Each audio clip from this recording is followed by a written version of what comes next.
ನಮಸ್ಕಾರ ನೆಲಮಾದವರೇ.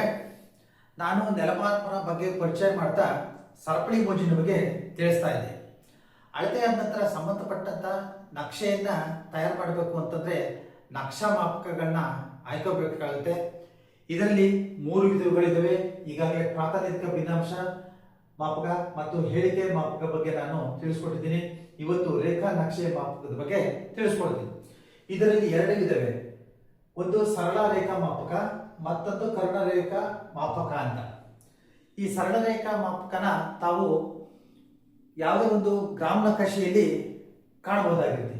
ಈ ರೀತಿ ನಕಾಶೆಯ ಕೆಳಭಾಗದಲ್ಲಿ ಈ ರೀತಿ ಸರಳ ರೇಖಾ ಮಾಪಕಗಳನ್ನ ಗ್ರಾಫ್ ಕಲಿ ಅಂದ್ರೆ ರೇಖಾ ನಕ್ಷೆಯ ಮೂಲಕ ದಾಖಲಿಸಲಾಗಿರುತ್ತೆ. ಇದರಲ್ಲಿ ಒಂದು ಸರಪಳಿಗೆ 33 ಅಡಿ, 20 ಸರಪಳಿಗಳು ಒಂದು ಅಗಲ ಅನ್ನೋದ್ರ ಬಗ್ಗೆ ಇಲ್ಲಿ ಸ್ಕೇಲ್ ಕೊಟ್ಟಿರ್ತಾರೆ.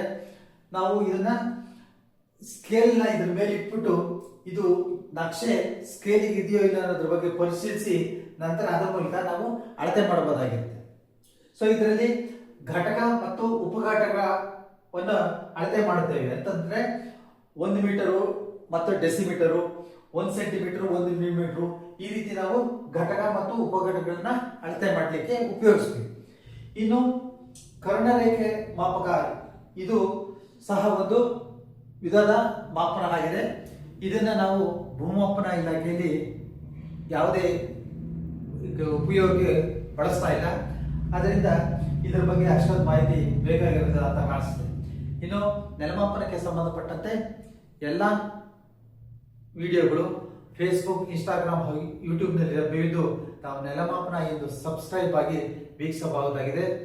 ಮುಂದಿನ ಸಂಚಿಕೆಯಲ್ಲಿ ಮತ್ತೊಂದು ಭೂಮಾಪನದ ವಿಷಯದ ಬಗ್ಗೆ ತಿಳಿಸ್ಕೊಡ್ತೇನೆ. ಅಲ್ಲಿವರೆಗೂ ನಮಸ್ಕಾರ.